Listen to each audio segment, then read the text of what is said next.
What is going on, everybody? Thanks again for joining me for another BG-Cast Wednesday live podcast. Man, I guess the theme for the world stage and the collective stage at this point in time is let's put everybody through the ringer. Let's clamp the vice grip as tight as we can and let's see what happens, because I think I'm feeling it.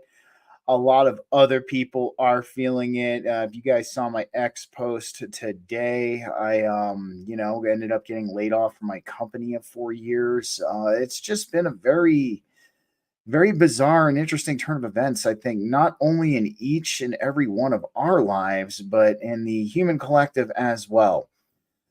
But nonetheless, let's get right to it, guys. You remember him. He's been on the show before, and he is back. And we're going to get some updates to some of the stuff that we talked about last time. And we're going to be breaking down some very interesting topics like the spiritual warfare that's going on right now. We're going to be talking about MK Ultrabots, the White Hats, a potential prison planet scenario going on, his manifestation techniques, and I'm sure very much more. Guys, I want you all to welcome back to BG Cast David the Lion. What is up, man? Hey, good evening. Thank you, Stephen, for having me back. Anytime, Yes, man. I look forward to this.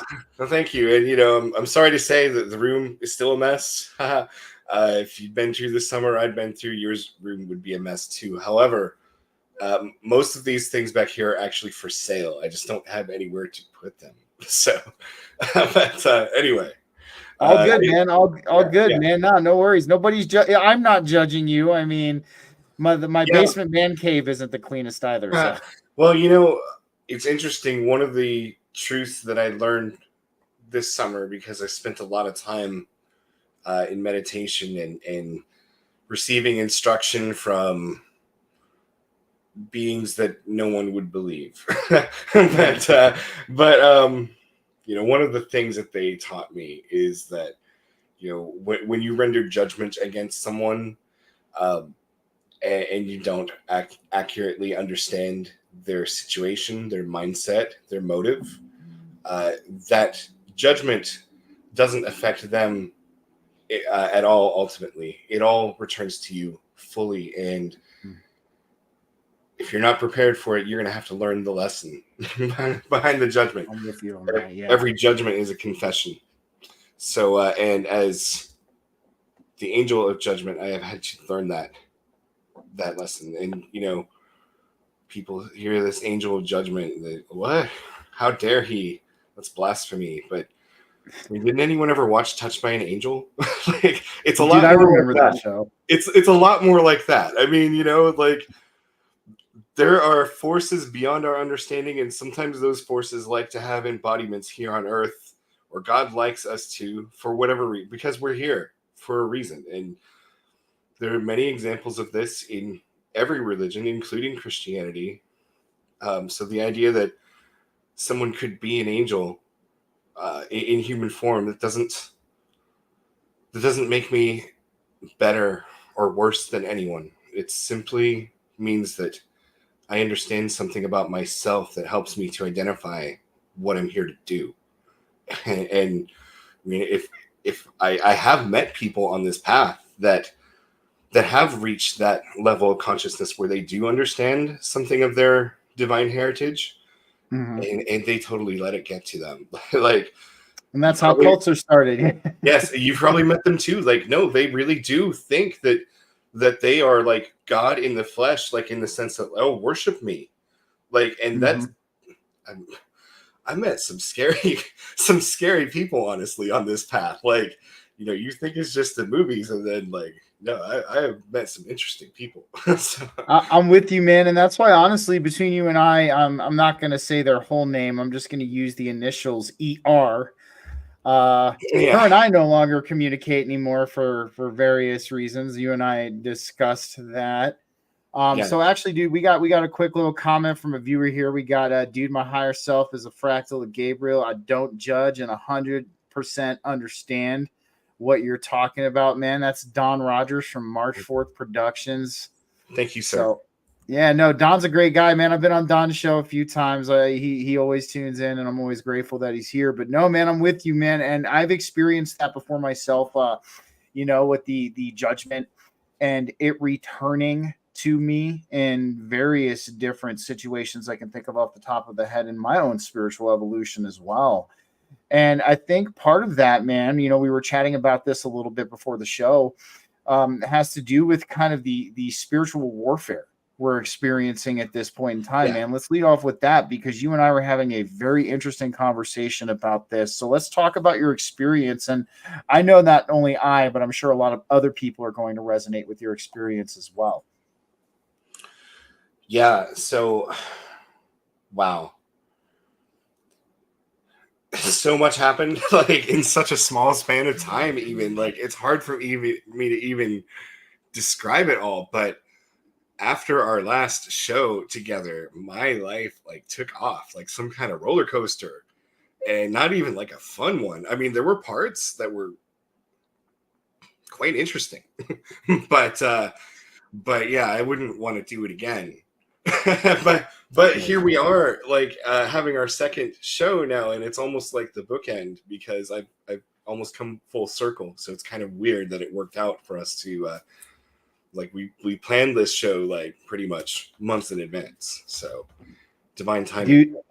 Dude, it is divine timing. And, I think a lot of us now, especially, those who are on our spiritual evolution, we've been experiencing some very strange things. We have almost as if there's like some kind of combating force to what we're doing. Yes. Yeah, and so it's hard for me to even know where to begin. Just all the weird things.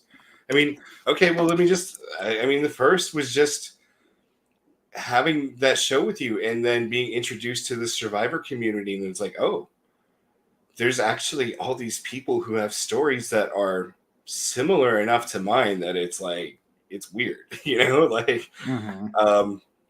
And there are many things that we agree on, but the things that we disagree on tend to be like quite, pretty strong issues. So it's not like we're a cohesive community, and it's trauma bonding, really.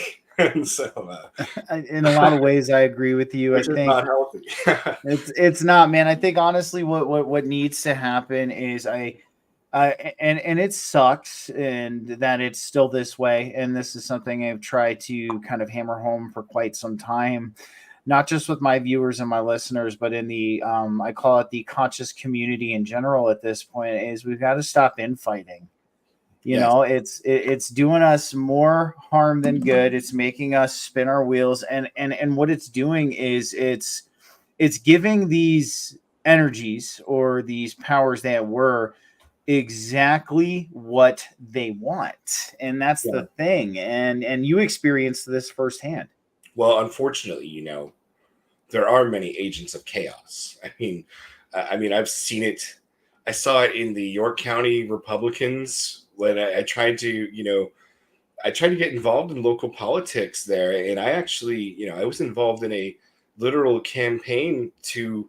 Like, we stood before a federal judge to try to get them to release the election records because there was evidence of fraud, but they just wouldn't let us see it, of course. And I personally invested my money and time to fight that battle. And there was definitely like resistance from within the Republican Party. And what they did is they would send like charismatic Freemason types to infiltrate our grassroots group, and then sow chaos in all the ways that you can. Make friends with two of the ladies and then get them to be bitter enemies. It's not that hard to do if you know what you're doing. If you're good at manipulating people, which these people are. That's not insulting. That's not meant to be insulting to ladies or anybody. If these people are professionals and they understand psychology and they understand how to manipulate people. Oh, 100%. And that's exactly what they do. And I mean, we even talked about this last time on the show. when it's their plausible deniability. These individuals will become pastors, or they'll become, work at Yes. the city council, or Yes. they'll even become parts of liberty groups just to see this dysfunction and to cause a lot Well, of this infight. yes. And the biggest thing that you hit on the head is they do understand human psychology and the human psyche very well. It is not something hard for them to do. Yes. Yes. And if you understand psychology, it's easy both to see when other people are using the tactics and, to use them yourselves. And just like anything, psychology can be used for good or evil. For me, I try to understand psychology to help myself and my wife and those around me like heal, but I still understand it, and also, just by virtue of studying MK Ultra, which I still find it so weird that like my introduction to MK Ultra was, you know, I guess he who shall not be named. It's like, he introduced me to MK Ultra. I was so shocked to discover, that he was like harassing women who were whistleblowers and Yeah. just what it was really an eye opener again. I've noticed he's quieted down. He's quieted down a little bit lately. I mean, I'm not really following him anymore, but I'm not either. I'll occasionally go check out and see what's going on to see if he's still up to what he's doing. And he's kind of quieted down. I don't know, man. I don't know if maybe something clicked. Who knows? But Apparently he's got like some amazing documentary to make about me. I was like that. He threatened me with a documentary. I'm like, who's gonna watch it? Like, nobody's gonna watch a documentary about me. Like, it's go like ahead. and it's interesting, when that whole thing was going on too, because he it's and we see a lot of this come from people with notoriety in this community. We see a lot of this dysfunction seeded, and I mean, we even now there's a lot of other different people. I mean, now we have people working for Alex Jones that I never thought who'd be working for Alex Jones at this point, or working for InfoWars or things like that, like Yeah. Journey from the Quartering.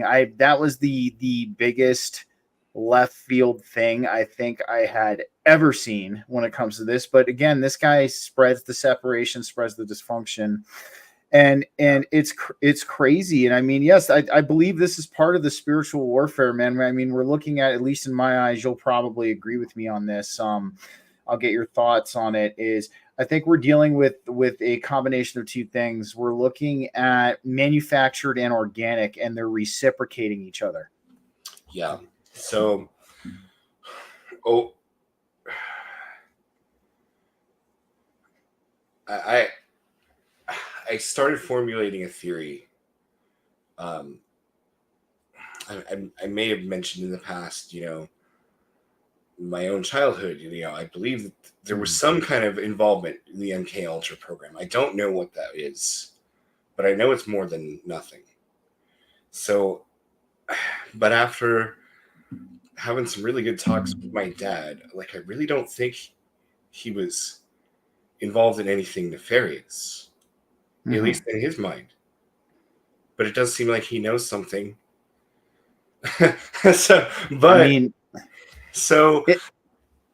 Well, what I think is that what we're dealing with, like, especially in the 70s and 80s and 90s, is almost like it's more of this same, if you follow like Q and QAnon, which, yes, I know there's a lot of nonsense there, but one of the things that they do talk about, which is true, is that there's like this covert civil war going on, and it's going on all the time, right? It's like, especially in the United States, like, everyone in the government is secretly at each other's throat, or they know how they would shank somebody if they had to, like, and if you think that's not true, like, you're living in fantasy land.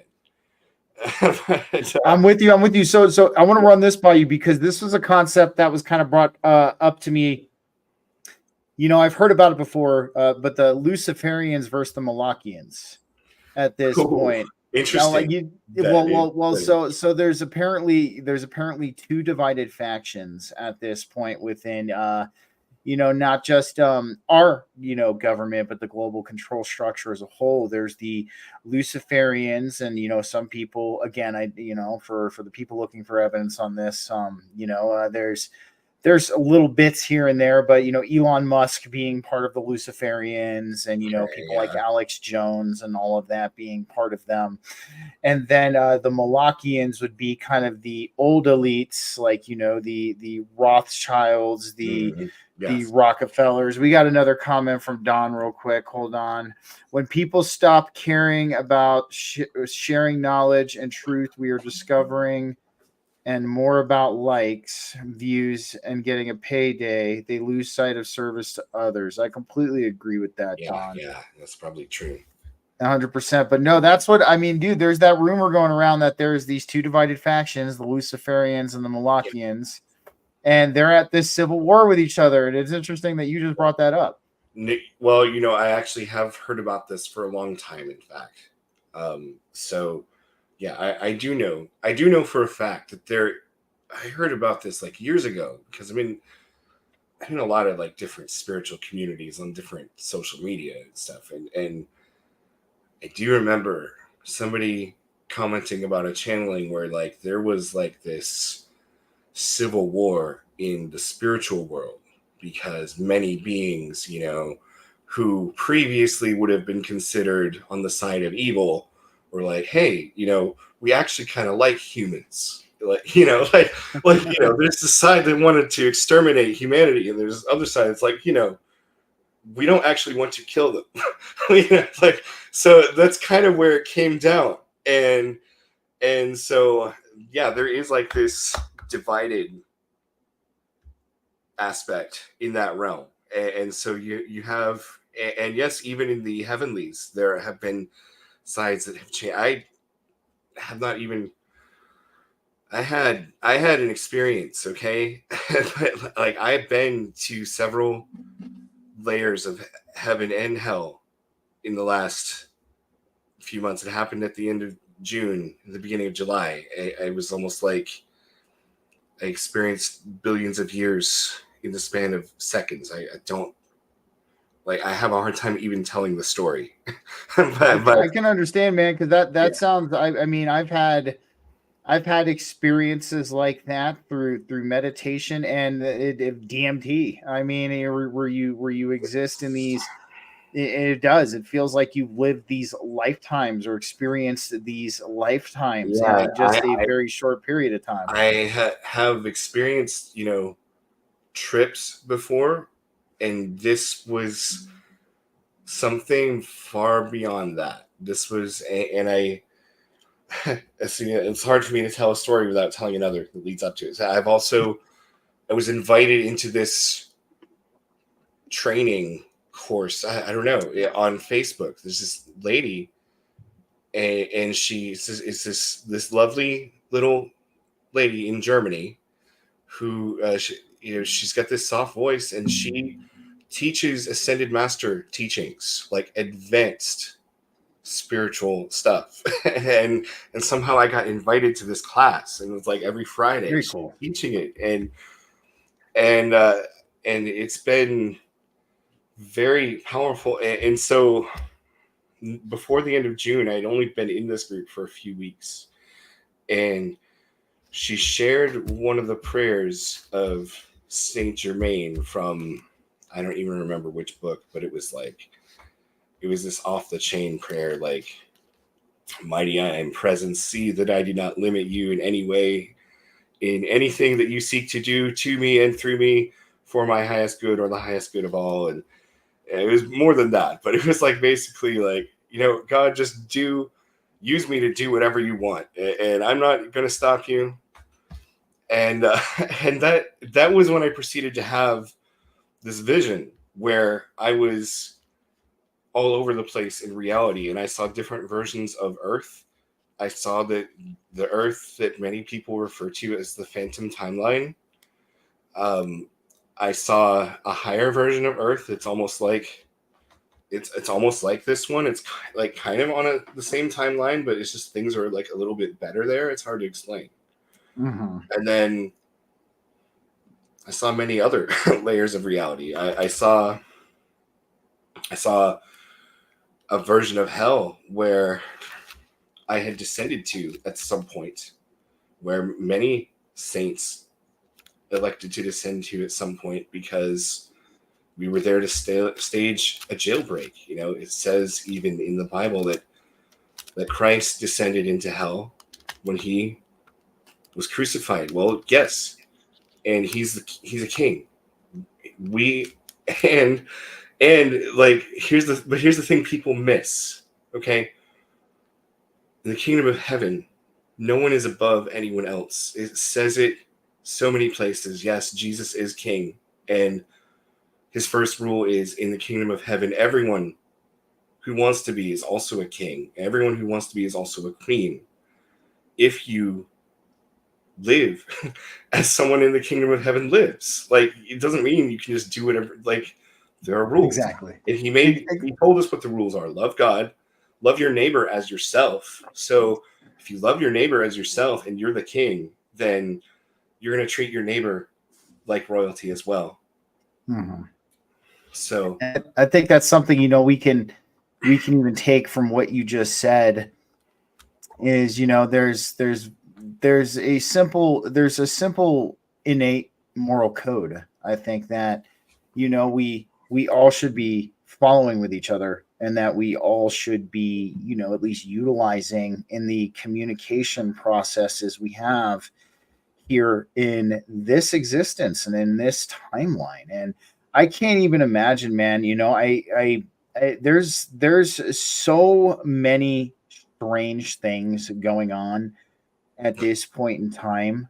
You know, I even had a dream recently where I was, you know, I was in this, I don't know what dimension it was. It was crazy, but you know, I was sitting there and I was talking to these three giant heads, and we were having this conversation. I don't remember a lot of the conversation, but the part I do remember is we laughed, and all three of them looked at me and went, "It's going to be so obvious it's stupid."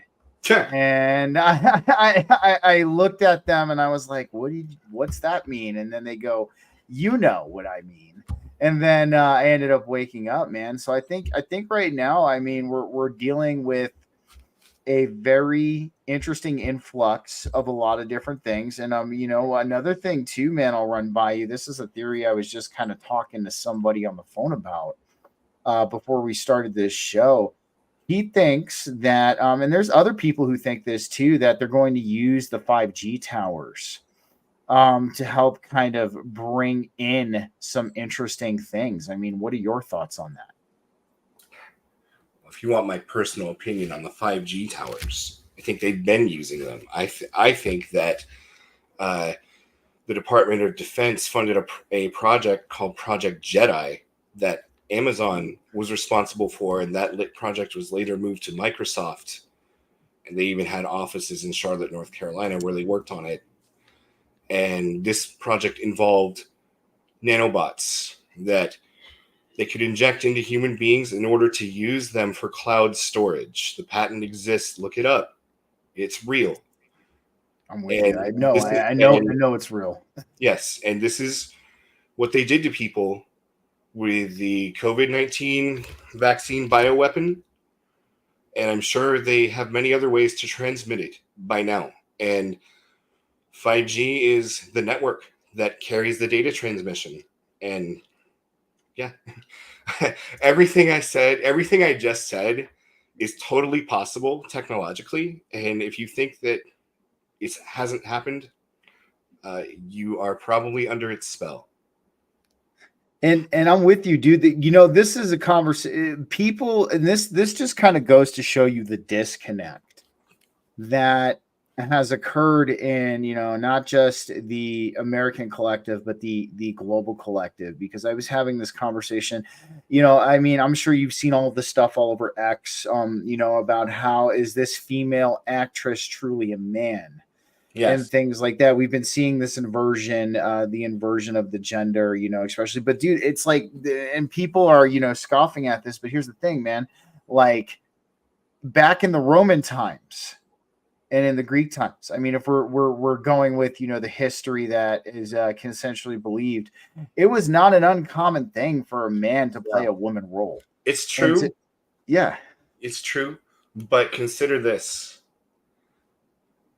What if the versions that we remember of them, like from our childhood from the 90s, were, you know, what we thought they were, and yeah. they've been replaced? I mean, really, like, I'm sorry to be that guy. It's been like, maybe it's that dark, but I honestly think it could be. Like we, I'll just give you an example, okay? This one is one that a lot of people will identify with, okay? Britney Spears, okay? I have no problem. I feel great sympathy, empathy for her situation, okay? But most people don't remember that sometime around the year 2000, it was all over the news that she was in a car accident. And for a few hours, everyone in the world thought she was dead. They were saying that they didn't know if she was alive. And I mean, we know that they replace people. I mean, I guarantee you, even if you like went to a convention, you thought you met somebody that was, so how do you really know that? Like, how do you really know that that person is who they say they are and not just an actor? So- Well, what you're saying, and this is the other thing too, is it's like, again, I mean, no, because I remember exactly what you're talking about, and this is another thing, where we look at the disconnect of, the American population and what I feel, and at least what all of you and I feel is exactly the truth. Because I mean, you even look at Paul McCartney, that whole situation, and the original Paul McCartney could only play guitar, but the current, or he was a bassist, or yes, bassist. He could only play the uh, bass, and but now we're looking at a Paul McCartney who is very, very multi-talented in many different instruments. I mean, people have done comparison, and that is something that I do agree. There's certain things that do not change about the human body, and earlobes is one of those. And they were doing the comparisons with the earlobes, and it's very strange. But again, the reason why music profoundly affects culture and human psyche and the human consciousness, and that's what they realized. The Tavistock Institute and the CIA realized. I mean, with the Beatles back then. So it's like, you got to think Britney Spears in the year 2000 was a household name. Was she was beloved by so many people, and to have her just tragically die and be gone would profoundly affect culture and the human psyche. yes. Yeah, well, not only that, like, it's an avenue to project more programming into the culture, which is their actual Exactly. goal. They don't care about the human psyche. They care about the human psyche in so much as it makes the business profitable. Exactly. Exactly. No, and it is, man. It's interesting, and I mean, when we look at all of this, but like you were saying too, with the nanobot technology, we'll digress back to the towers and the COVID biological weapon. I mean, it just takes a little bit of research to see this stuff exists, and Yeah. it's almost like, and I'll get your opinion on this because we've been talking about this spiritual warfare. I think there's some kind of strange hypnosis going on at this point. Yes. And the reason, I mean, back in 2016, yeah, I could, level with people, and we could chalk it up to cognitive dissonance. We could still chalk it up to that. But looking at the very interesting shift in, human collective behavior that's been going on as of lately, Well, I think it's some kind of hypnosis, man. I think it's leveled itself it, up. it's yeah, it's everything. Okay, it's like, I mean, you've heard of the experiment where they put the red ants and the black ants together, and they're fine for a while till somebody comes along and shakes up the bottle, and then they all kill each other, right? Because they're they are stressed. Their fight or flight response is activated. Well, how long now have many of us felt like we are living in, dystopia, where like every day it's either you're fighting to survive or figuring out what you need to do to make sure you can survive. And exactly. and every there are wars and rumors of wars constantly, and like it doesn't even make sense. Like why are we wrestling with Russia over Ukraine? It's not even our business to be over there, right? We are here. Like I'm with you, dude. yeah, yeah. It's gotten to a very, I mean, like I said, and what I think those talking heads in the dream were trying to tell me is things are going to get so obvious it's stupid to not notice it. And I mean, even looking at the, God forbid I say it, the second attempted Trump assassination. Yeah, I don't even know about Trump anymore. I'll just be honest. Like, for years I've heard people in our circles say, Trump is one of us, Trump is one of us, maybe. I don't know. I've also heard a lot of people say that Trump has a God complex, like a serious one. So I don't know. Okay. I'll follow the 4 agreements and give him the benefit of the doubt that he's doing his best. But there are a lot of things that he said and done that I question. I also know that running for office is you have to portray a certain image no matter what. And I get that. So hopefully the truth will bear witness. But I feel like, look, okay. Let's hear it real quick. We got one more from Don. The Kabuki theater is men dressed as women. Yes, 100%. But no. Continue, Dave. All right. Have you heard of a man named Pascal Najati? Yes, I have heard of a man named Pascal Najati. Okay, what do you know about him, or what do you know about what he claims to be? Well, so I've checked out a couple of his Rumble videos, and in the ones that I saw, he didn't really claim to be anything. He was just kind of discussing some of the current events that were going on. But what is he claiming to be? Because now you have me intrigued. I've not heard this from him just yet. The president of the Earth Alliance Space Force. And okay. Yes.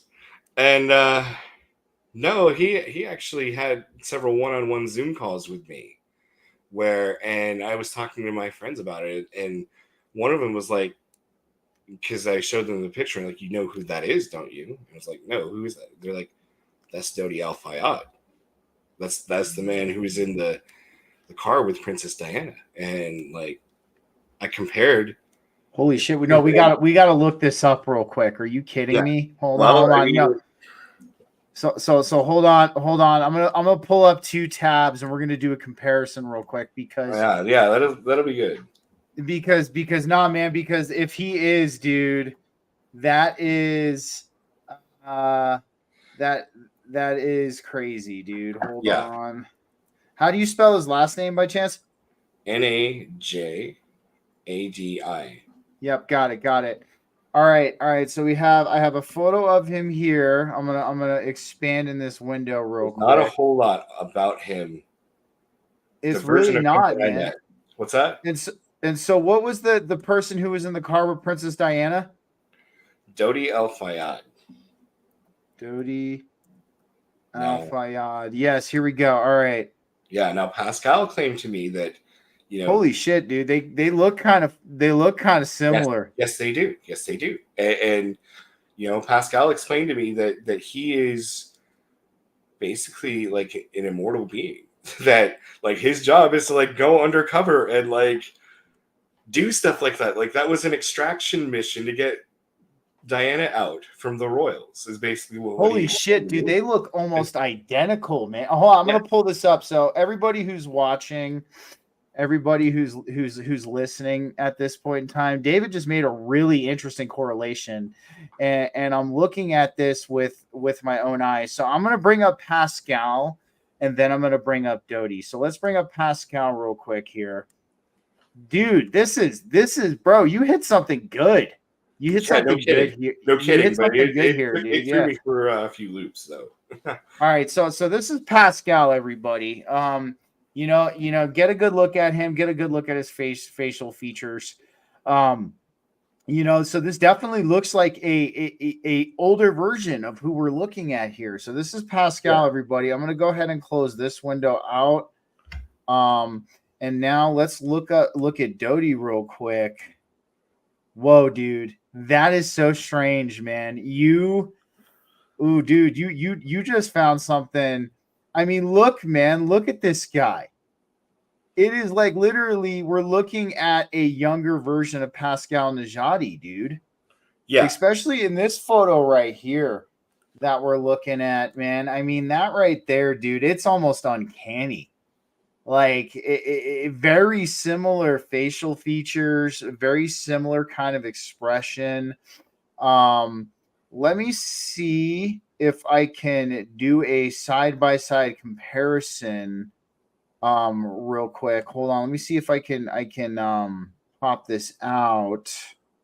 Nah, dude, I can't pop it out, but let's go back to Pascal real quick. But dude, no, man. Oh, that is weird, dude. That's weird, bro.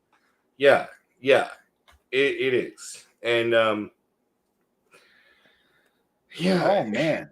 You It's just opened up a crazy. rabbit hole for me at this point, dude, because Dude, imagine being me and going through this. oh my god. Well, dude, because even like and this is what's great about this software I use. I can do this, and let me see if I can. Yeah, no, I can't, dude. But no, let's go back. Let's go back to Dodi one more time. Let's take a look. Oh, dude. It's very uncanny, man. They could be even related. I mean, oh, dude, this Yeah, is just this blows my mind because this is kind of like at least what I would feel is a little bit of evidence that lends credence to what we're talking about at this point in time. But dude, so what was your interaction with this man aside from he told you he was an immortal being? And he's done certain roles. I know. Even Don's looking, and he's like, "Holy shit!" They look.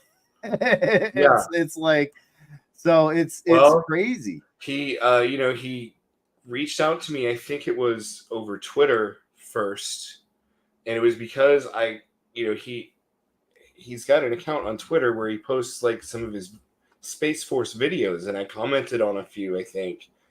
And so he reached out to me and asked if we could have I think he actually called me through Twitter and like called me on the phone, because you can do that if you're connected to someone on Twitter. You can just call them. And so we spoke for a bit, and we just kind of touched bases, and he kind of gave me this rundown of like what was up, how he was like the president of the Space Force, and he was with Queen Diana in Paris, and they had recaptured France, which is now part of the United States Republic, is what he claimed. And Holy shit, dude! Even this photo, real quick. Look at comparing this photo to the Pascal photo. I think it even hits home even harder because this looks way more like, even in the direction he's facing us, looks way more like Pascal. And just in case, guys, get a good look at that. And let me just do it one more time, and then we're kind of done with the screen sharing. But so he called you on X. Yeah. That's, oh man. Yeah, and like so first he dude, he told me all that stuff, and he gave me some email addresses. Like, he gave me the email address for the Inspector General of the Air Force, and then he gave me two Space Force.Center email addresses. And then he was like, if anyone ever wrongs you or has wronged you in any way, I want you to email these 3 email addresses, and we'll make sure that they get taken care of, and we can find them anywhere on Earth. And it's like, I was like, okay, you know, Dude. yeah, but like, here's the thing though, like, I'm still trying to make sense of it because it didn't all go as promised. Okay, so yeah, I can only imagine what was running through your head, because what's running through my head right now as I look at this, I'm like, holy crap, dude, we need more side by side comparisons like this, because I know, I mean, this even goes back to the whole freaking Bill Hicks, Alex Jones thing. Like it's, I mean, and after looking at a few photos as we were chatting, I think it's very uncanny. They at minimum, they have to be related to each other. Well, at minimum, I'll say. Here's something that I did learn, because I got a pretty good look behind the curtain at a few points during this trip, these last 3 months were, and it's kind of interesting because when I was at my lowest, I forgot a lot of it, but the last few days I've been starting to remember. And one of the things I was shown is that, people don't realize, like, our reality is a lot more like Men in Black. Like, there are entire societies living right alongside us that are completely invisible to us, and they're totally aware of us. Like Agartha, you name it. There are places that, I mean, think about it. Where do you go? You go, to your mom's house, maybe, or maybe you go on a trip to the Grand Canyon, but there's plenty of the world that you ain't never going to see in your life. And it doesn't matter, what the map looks like, if the world is flat or round. Here's the truth. There are parts of our world that they're lying to us about. And oh, by the way, I can settle that flat round debate also, because I saw that too. And here's how it works. If you think about it, this actually makes a lot of sense. Okay. So space, the way we are taught it works, the Earth is round, the sun is 83 million miles away, all that stuff. Mm-hmm. That's how it works in 3-dimensional space, right? Mm-hmm. We are talking 3 dimensions. If you go up to the 5th dimension, it works a little bit different. In the 5th dimension, the Earth is flat because it's inside some kind of a giant Dyson sphere or something. and very yes, this is what I was shown. And like, so if you were to go to like Mars, you wouldn't fly through space like you would think of here on a rocket ship. You would go to 5th dimensional space, where maybe it's a few thousand miles away, and you fly through 5th dimensional space, and then poof, you're there. There's another flat realm called Mars, and as you descend into it, and then I assume become part of its physical realm, then space begins to more. So you see, it's almost like, I get what you're saying, though. I understand what you're saying, and that strangely, in a lot of ways, would make sense almost to a degree. Like, you would definitely go through a higher dimension of some sort. I mean, even if we're entertaining the consensual narrative of space travel and the current model of physics that we have, I mean, in order to get places in a faster amount of time, you would have to bend space-time. So this is exactly almost kind of what you're talking about to a degree, except looking at it from a higher dimensional standpoint instead of bending space-time. Yeah. But to go back to what you were saying about like Bill Hicks and Alex Jones and Pascal Najati, like, another thing that I saw was just that, and people have identified it. They look at these historical pictures of different celebrities and they're like, wow, they really look similar. Well, maybe it really is the same person, because we are actually living alongside very high dimensional, high vibrational beings, or just beings from other, they may not be nice, but they are very long lived, and they have chosen to integrate into our society in some way. So I mean, our historical literature is replete with these. Dracula. In fact, watch. Many Americans probably don't spend a lot of time watching like European independent horror flicks. I guarantee you they don't.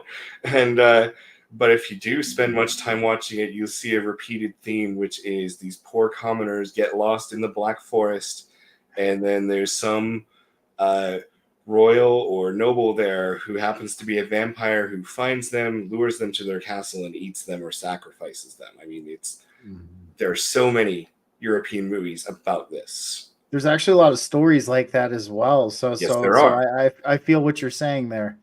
Yes, and I went through. I enjoy watching horror movies, not because I like that, not because I want to manifest that. It's because you learn a lot about our world and by just watching art. And I find that a lot of times, like the low budget films, the independent films have a lot more to say and a lot more to teach. So I went through a phase where I watched a lot of European horror movies, and I was like, wow, they really have this recurring theme here quite a lot. So my whole thing about the horror movies too, man, is I mean, so many people in the conscious collective community, they say you should have exactly kind of what you said. You should avoid watching them because of that. But here's the thing: if you have the awareness that we do, and you decide to watch a horror movie, to do kind of what you're doing, you're looking at it and you're looking for tidbits of info that could potentially be in there. I think if you're walking into it with awareness and you're not letting it envelop you or influence you, I don't see any problem doing it. Well, yeah, and I mean, exactly. Like, I mean, I think some people, I mean, every community has its Puritans and its elitists. Don't get me wrong, but I think if you walk in, like kind of what you're saying, if you walk into it with that awareness and that's what you're doing, I don't see the problem with it. Well, yeah, I mean, I could probably do a seminar on this. I mean, here's the thing, okay? we can be the observer without becoming what we observe. And exactly. Pretending that something, despite what some people will tell you, pretending that something does not exist does not mean it does not exist. That is not what being a creator means. Okay, it means that you create from within outward. It doesn't mean you have any control of what has already been created. Other than what you do from this point forward. So, and the reality is, like, a lot of the truth of our world is in those horror movies. Like, you think it's a fantasy, it's not. It's real. I've lived it myself. And so I watch movies like that because I want to see, well, what else have they not told us about that is hidden in here? And you do learn a lot of things. And I got one for you. Go ahead. Have you seen Vivarium? The name? No, I don't think so. So I'm sorry, I didn't mean to interrupt you, but no, write that down. I'll give you a TLDR. It's about a bunch of interdimensional reptiles that capture humans and put them in a simulated like Stepford community. Oh yes, you need to. That sounds way too much like the Phantom Timeline Earth that I visited. Honestly, what I saw there was that basically the entire world was ruled by reptilians, and they like totally, and they had everyone living on these free range human farms, if you will, where basically everyone is actually a clone of somebody, and they just have it so tightly controlled that it's like, oh, you think you're reproducing naturally, but we have all the calculations down to a science, so we actually know what what's going to happen here. Like, and most people are born without a soul, or at least without connection to their soul, and it's very, very difficult to be anything there. And it's almost like this timeline, it's an aberration, but it's almost like the version of Earth that would exist if God didn't exist, except God does exist, so it doesn't quite work even there. Like, he's still there, but it's like, it's hard to be there. And I can only imagine. Yeah. So yeah, but the thing is, like, all these different versions, all these different dimensions, they play together. Like they say, Earth, where we are, is like the nexus between hell and heaven. And so, like, these different versions of Earth that exist, they still kind of affect us here. So even though there may be a version of Earth that is ruled by the reptilians, and maybe that is or isn't true here, or maybe that's like partially true, as they tell us, it all kind of plays together somehow. I'm with you, and what you're saying is understandable. And I've had this conversation with a lot of people before. They believe heaven and hell are frequencies of consciousness. Well, yes, I agree with that. We have come to find that the different frequencies of consciousness, though, also manifest themselves into a frequency of existence. So I think it's both. And and that's something I think that we continuously find with answers like this that we look for, is they never sway towards the other end. It's always one and the same, or attributes of both. Yes. And dude, well, I'm telling you, man, I think real quick, I do want to touch on this. Something that you brought up to me. This is man, you blew my mind with the Pascal and the Doty thing, dude. I'm literally like sitting here, even as we're talking, I'm just like, holy shit.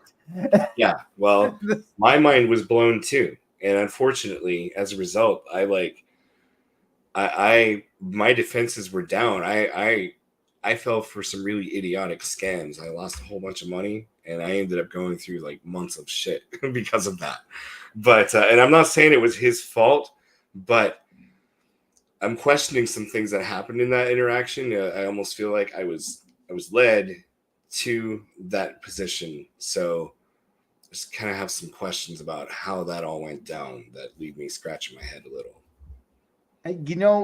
So I had Kirsten Mustaine on here last week, and she spoke with me about how very early in her spiritual awakening she wholeheartedly believes, and based on what she told me, it sounds very much so like this, that she encountered these interdimensional beings of some kind.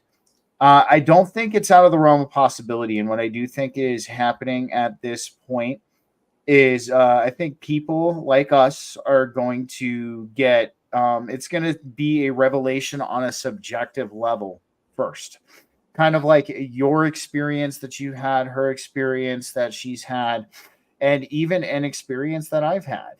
And I mean, I do think what will happen is we're going to have these subjective communications of sorts with these energies and entities, and then potentially eventually it may move to some kind of collective sense. I don't know when that's going to happen, but I mean, you did tell me while we were chatting that you met some white hats, and well, yeah, that was Pascal Najati.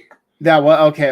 Yeah, I mean, so no, he claims to be like at the top. No, he even claims like the public persona that claims to be JFK Jr. No, that's him. Basically, what he said is like that JFK Jr.'s soul like walked in. That's his claim. That he's carrying around JFK Jr.'s soul, and he used the moniker himself, so I'm not like outing anybody. So, but yeah, and a lot of people know that he's made that claim by now, and they're not too happy about it. But but here's the thing, like talking to him one-on-one, like he really did have some pretty high level understanding of like a lot of things. Like he definitely knew some things. So it was easy to believe him when he made extraordinary claims because he did know some things. So it was weird. Even the comparison of him to Dodi Alfaya, it's still, man. I mean, when I look at this and that speaks something to me, and I know a lot of people are probably going to be quick to discredit that, but if you really do the side by side comparison we just did, Yeah. like I said, at minimum they're related. At minimum, based on the Yeah. facial features, the facial expressions, but dude, I'm telling you, I do think that a lot more of this is going to start coming out. Yeah, well, And I have more. I have something even. let's hear it, man, because dude, you've already blown my mind. I gotta hear Yeah, this. I mean, honestly, I could talk for hours, but I feel like this one, like, people really need to hear about this because so before, like, around the height of when things started to go from like crazy to bad, um, there was one day where this person who I'd been communicating on and off with a little bit on Facebook reached out to me. And she had mentioned before that she was a blue avian. I don't know if are you familiar with blue avians at all? Have you heard of this? I've heard of it, and I've seen photos. I've seen photos. Yes. Well, so she's like, I'm a blue avian, and she's like, I have a message for you. Is it okay if I contact you telepathically tonight and let you know? And as it turns out, I mentioned I was in that spiritual training course, and in that course, one of the things that came out of it was that day, because it's like every Friday morning, I received like an invitation to attend the Royal Teton retreat via astral travel, and yes, that is something I can do. so, so Yeah, dude. And and so I already was expecting like this interesting experience. So I was like, sure, yeah, I'm going to the Royal Teton retreat or something. I don't even remember what I said, but I was like, yes. And so there's a lot of interesting things that happened that night. First of all, I was guided to watch the movie Excalibur. Okay. And this is a significant movie because I mentioned in the previous interview that one of my guides is Saint Germain, and one of the manifestations of Saint Germain is Merlin. And a lot of people may not know this, but no, like, so yeah, having Saint Germain as your spirit guide, it's like having Merlin as your spirit guide, quite literally. And it was just having that movie, being guided to watch that movie at that time when it was supposed to be a meeting with the Ascended Masters, was a very touching message to me, honestly. Very interesting. And it conveyed the sense of like a second father saying, like kind of saying, hey, yeah, I'm here, I'm proud of you, let's do this, that kind of a message. So but then also at some point during the movie, the blue avian showed up. Like, it's weird because it's like I don't exactly remember what happened, but I remember it happening. And like, she showed up, and I could see her. Like in my mind's eye, it's like a dream, or a trip. But I've never experienced something like it before, though. I'll tell you that. And she had some messages for me. There were some things that I probably can't. Well, I can talk about some of it. Yeah. Basically, she said that I'm part of like this royal cosmic bloodline, that like we come here to Earth every now and then when when Earth needs something. So like, and there are others too, you know, the 144,000, like there are others like me. I'm just one of them, and you know, we're not here to be anything but what God has asked us to be. So you know, I don't see myself as above anybody. I'm just here to, you know, do my best on behalf of God, whatever that is. And that's really the mindset, you know. I mean, especially because a lot of us in this, on our spiritual evolutions and in our conscious collective, we've had very interesting experiences, and you know, some of them are shared between individuals and people, and some of them are subjective, where we've just kind of been there by ourselves.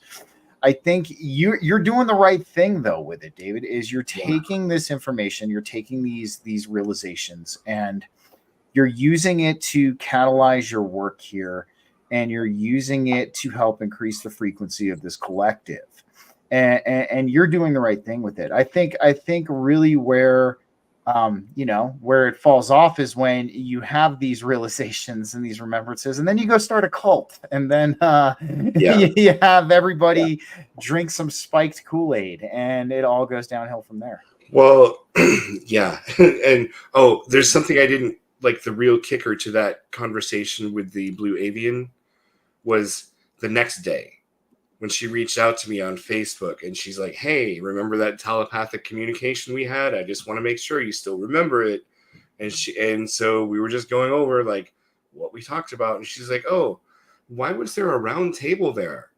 You know, because I had been watching Excalibur. So like obviously it happened, right? So like it was not just a Yes. dream. And yes, that is you know, I've had some ET experiences, but that's by far like, what do you do with that? Like, this is like a person who contacted me on social media, but there's also definitely something else way beyond that. Now, Blue Avians, everyone says that they are aligned with good, that they're high vibrational beings, that they are here to bring in more light and love, and that certainly does seem to be the case. However, Mhm. my experience is that they also do not human very well, and they really don't understand the human experience. So like, I would just be cautious in dealing with one if they ever approach you. Just like, you know, just be like, hi, you know, hi, you know, let's be Very, friends very. from a distance. But Well, no, and I'm with you, because you know, like, you know, when we're talking about this concept, and we're talking about these types of communications. I mean, especially, you know, I can resonate with what you're saying. You know, when we're dealing, this is it's almost as if there's no words to describe it. It's just it's something that you have to experience, yes, and that's the best way to put it, because you know, like, I've even I think I've even had this conversation with you, you know, when we're trying to break down this esoteric and this very deep knowledge and experience, like, language just starts to go out the window. It starts to break down, and at that point we're into experience, and we're into feeling. And but no, I'm totally getting what you're saying, man. And I do feel that, I mean, right now I feel like we definitely are on some kind of higher dimensional monitoring reality show at this point in time. I mean, that's the yeah. best way I can describe it. Yes, I felt like that all through the month of June and for some of July. And then I demanded that the cameras be turned off at some point. And I guess, I don't know if that was heard or not. But no, I actually, so the very first time I guess I like connected to the Galactic Federation, which would have been probably May or June of 2023. Um, I did get a sense that almost like that we are on some kind of a galactic reality show for them. Like, it wasn't intended to be that. Maybe they were just kind of watching us, but it kind of like became their soap opera. And so now it's kind of like American Idol almost. like and again, like I don't think it was intended to be that way, but it's just how infectious Earth society is, I think. Yeah, I would agree with you, man. I think right now, um, based on things that I've got, and experiences I've had as well, I do feel that this is some kind of show. There's an importance of this, because not only is it important to us who are experiencing this in our collective evolution, but I mean, we're obviously not the only things walking around. We're obviously not the only things in existence, and obviously there's some kind of interest here. There has to be. I mean, this is a very pivotal moment, or what we're perceiving to be as a very pivotal moment in the collective evolution of humanity. It's almost as if we're undergoing this very weird alchemical process. Well, here's another weird thing that's been happening to me since mid-July. Okay, I mean, really started before that, but my YouTube algorithm, man, I get YouTube videos in my algorithm that it's like, what? Who gets YouTube videos like this? And I'll click it, and it's like, oh, you look like you're one of the chosen ones, and it looks like you're going through a hard time. Well, let me tell you exactly what you need to hear right now, and it is exactly what I need to hear. It's not like something to puff up my ego. It's like, no, pull yourself up by your bootstraps and do what God's chosen are supposed to do. And it's like, okay, message heard. And it's almost been like nonstop stuff like that for me. And yes, I have been getting many messages from Galactics as well. And one of the ones that they sent was that the evolution of Earth is pivotal, not just for Earth. It's for not even just the galaxy. It's like an entire region of space is watching what's happening on planet Earth and rooting for us, because if we solve these problems here, it enables entire swaths of the universe to solve problems that they've been dealing with forever. It is. It's almost like a template. Yeah. Almost, because we're having this, it's just, the best way I can describe it at this point is it is. I mean, even so, I didn't coin the weird alchemical transmutation. Actually, Chris Matthew did, my friend and the head of my network, and it's almost like this. We're dealing with this subjective level alchemical process, and then that carries on over to the collective level alchemical process, and then this is a template for potentially a learning experience for other civilizations as well. Yes. Well, so when I went on my interdimensional, whatever that was, there was almost like a climax moment to that, where I had traveled to the 9th dimension as my 7th dimensional self. Yeah, my full archangel form, I guess, if you will. And there was like a fallen Arcturian there, which I didn't even know that. I thought Arcturians were high vibrational beings, but it was like this was a being from the 9th dimension that it's like they believed that they were the highest form of existence that there was. And there were several others there with me, and we had to like battle this thing, and even after we defeated him, it was almost like the timeline fixed itself in reverse. Almost, it was like bad things that had happened during that whole experience started to unravel. But yeah, it was like,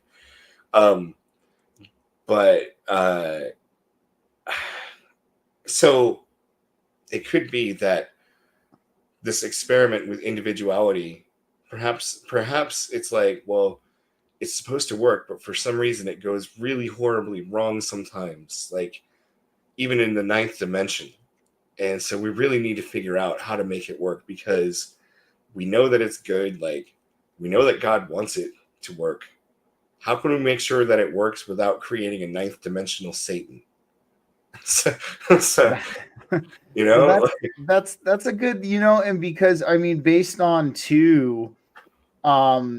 I mean, from what a lot of the ancient esoteric texts and a lot of the Western esotericism brings up is, individuality is experienced, and I mean, albeit there's more unification and understanding of that unison with the divine consciousness as you go up, but that individuality is still experienced. So I think really, and you'll probably agree with me on this as well, and I've talked about this on the show.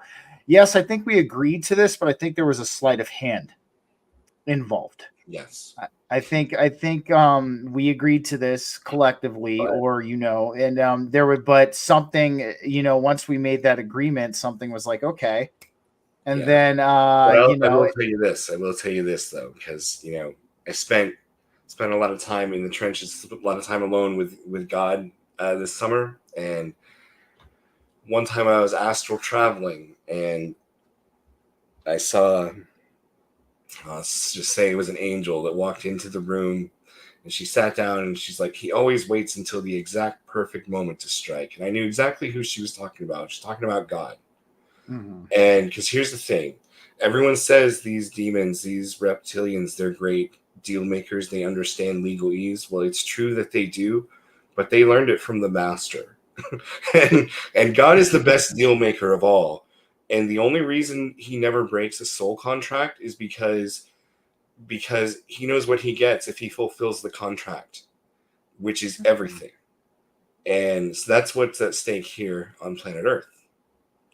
So consider that next time you wonder, like, why does God allow these things to happen? Well, he did at one point, I believe, it's somewhat known in the conspiracy community that there was like some kind of a treaty between the light and the darkness, like in the Middle Ages, where there was like this non-interference agreement. And that's when things started to change. And if you think about it, that's really the side of the angels kind of tying their hands behind their back, because the darkness works in the shadows quite well.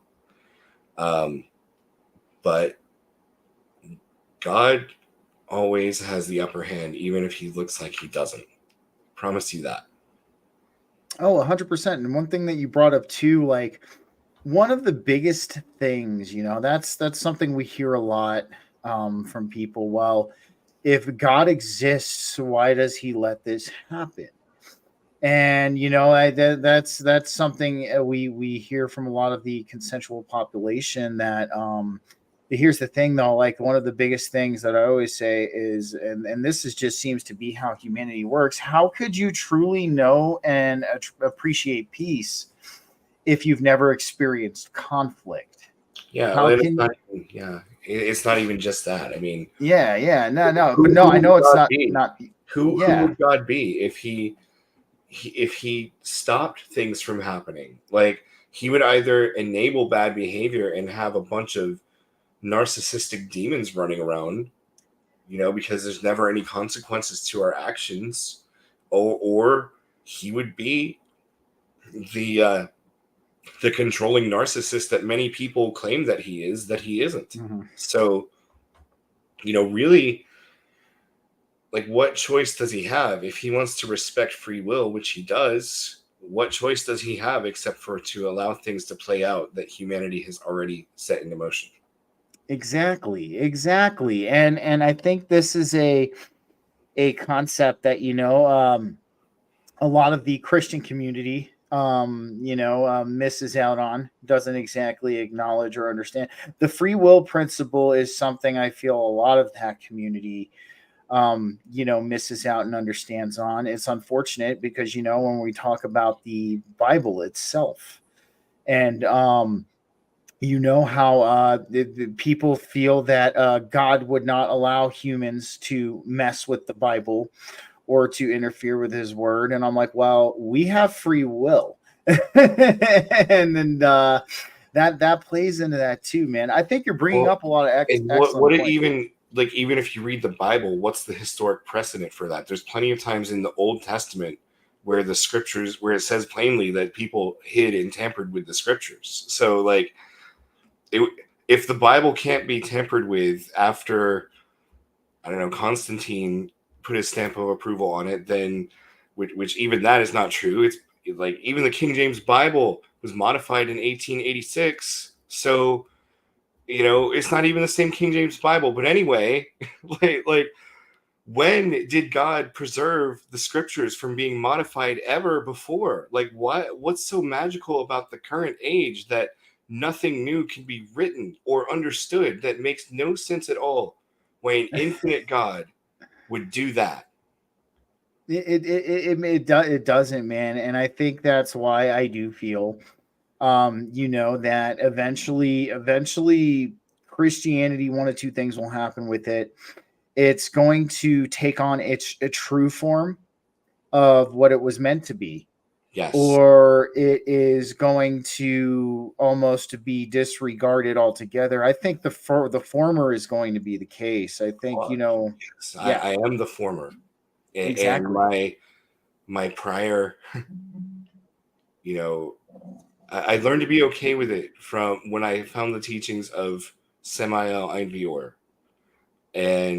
he maybe I don't know enough about his followers when he was alive. Maybe he headed up a cult. I don't know, but I do know that I am him reincarnated, and I found a lot of his works, and I've learned a lot from him. And he called himself a Christian Gnostic, and I've learned a lot about what that is. And I hate labels, but I do like a lot of what they have to say and a lot of how they view the world. Instead of viewing Christianity as like some kind of exclusionary religion, they view it against the tapestry of all religions, not in some way where we're trying to dilute the message, more like, well, if you look at all of the instances in humanity where people claim to have been like hearing from God and like actually God and not some blood drinking monster, the message is actually astoundingly similar. It's almost like they're talking to the same being. Maybe they are. you know like, Exactly. And I think, we find these correlations, even what you were saying from Samael. And I mean, we look back at we look at the Gnostic texts, and we look at a lot of I mean, for instance, one of the biggest things that blew my mind, looking through the Bible in its entirety is, Jesus had other apostles who were capable of doing the same things that he could do. yes. Yeah. And that's something that, you can kind of see why that got removed, because, like, oh, we can't have more than one son of God. We can't have everybody knowing they're sons and daughters of God. We have to just have one. So like, Yeah. it just blows my mind. Yeah, I mean, Constantine murdered 40,000 Christians, and then he banned the true teachings, the teachings of origin, and then, you know, copyrighted whatever they did to canonize the Bible. Like, there were so many different versions of the Bible before then, so many different belief systems. There was no one version of Christianity until the Romans decided that there was one. And what what gives them the authority? You gonna quote Romans 13 to me on that? Really? I mean, okay. Well, Paul killed off a lot of Gnostics, or he abused a lot of Gnostics. And Yeah, I really like. It's complicated with me for Paul because I kind of wonder if there again it's almost like a mixed mischaracterization because I read a lot of his writings and I mean there really is a lot of good stuff in there, but then there's also some things that are really kind of questionable. Maybe he was just a product of his era, or I've also considered well, let's see. He did try to kill several followers of Jesus, and the way was still spreading. Maybe he's like, hey, I know, I'll just become one of them and just rewrite the religion a little bit, and like, maybe who knows? I don't think. I hope that we don't live in a world that's that dark, and honestly, I don't believe it because there's too many good passages like whatever things are honest, whatever things are just, whatever things are pure, whatever things are lovely, think on these things, right? Like there's actually, the message is right there. If you're resonating on God's frequency, it actually tells you how to read it. Exactly. And that I agree with. It's meant to be looked at, understood, contemplated introspectively on a different frequency, on a Yeah. different frequency of consciousness. Yeah, and you got to think about, like, just because something's written in the Bible doesn't mean that it's meant for you to take it at face value. That doesn't mean that it's not true. It means think about everything. Think about what the person who wrote that was thinking, what they were going through, what their personal biases may have been, because you can't eliminate that. No inspiration of God is going to eliminate personal bias. I mean, even in the Bible, even in the most fundamental Christian circles, the only perfect human was Jesus.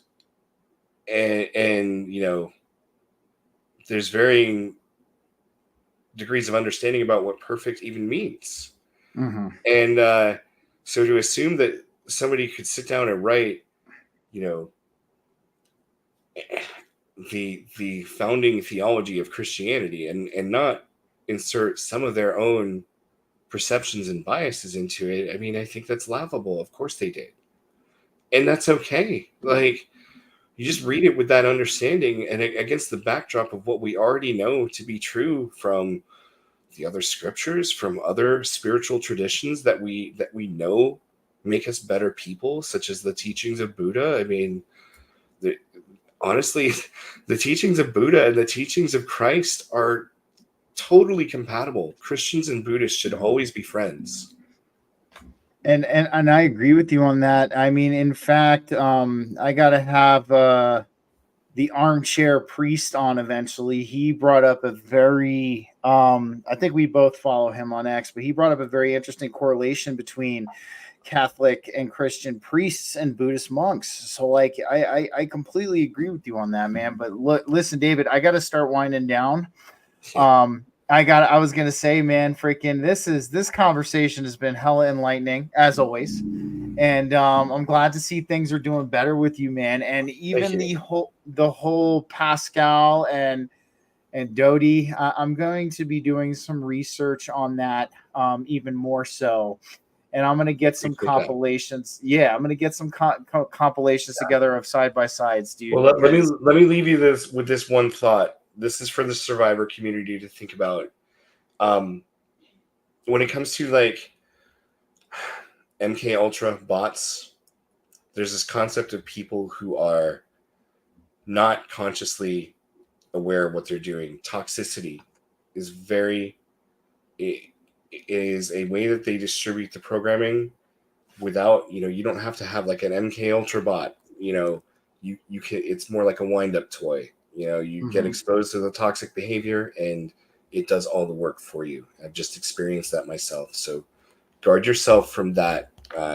Just practice forgiveness and love in all situations. And I agree with you wholeheartedly. And like that's something I'm gonna co-sign with David on with this is, guys, the infighting needs to stop. Like it has to. I mean, how are we? I mean, I know you guys have heard me beat this horse into the ground, but it's like, how are we supposed to be achieving anything and doing anything if we're constantly fighting amongst ourselves? So, listen to what David said here. Really take that to heart, because this is getting us nowhere. I've not only had this conversation in the spiritual community, I've had this conversation in the liberty community as well. And we have to find a common ground and a common goal to work with. And we can argue about all of our petty minute differences after we're done, and that's exactly. Honestly, exactly, man. So David, I got your X account and your link tree in the man, no worries, in the description of the Rumble video and the YouTube video. But if there's anywhere else anybody can find you to come check you out and maybe drop you a line, let them know now. Well, the Twitter and the link tree are good for now. I've got my game project that I'm still working on, and I do have a gematria app that I'm producing for iPhone. Very But cool. I had to do a job search for a while, so I got kind of preoccupied with like keeping my rent and things like that. Oh So yeah. I did put a halt. I haven't produced any new videos or done any work with my app or game in a few weeks, but hopefully I'll be coming back to all of that real soon. So Don's just letting you know he's going to reach out to you because he has some questions. Absolutely. Yeah, man. Yeah. No, dude, I think that's awesome because I remember you work with software development and Yes. and making apps that kind of benefit the spiritual community. I think that's a real cool thing. Yeah, the people who've seen Gematria Wizard so far, they seem positive. So Very cool. Well, hell yeah, man. That's awesome to hear. Well, guys, drop David a line on X. His link tree, like I said, and his X account are available in the description to the Rumble and the YouTube videos. Other than that, everybody, thanks again for joining me and David here for another BG Cast Wednesday Live podcast. I will be back next week with Heidi Love's round 2. We will be breaking down the Finder's Cult, the Orphan Trains, and the Gene of Isis. Yeah, it's going to be a very interesting show next week. I need to watch that. For sure, man. For sure. Hop on in. But other than that, guys, thanks again for joining us. Always a pleasure. Always awesome. And remember, let's stop the fuck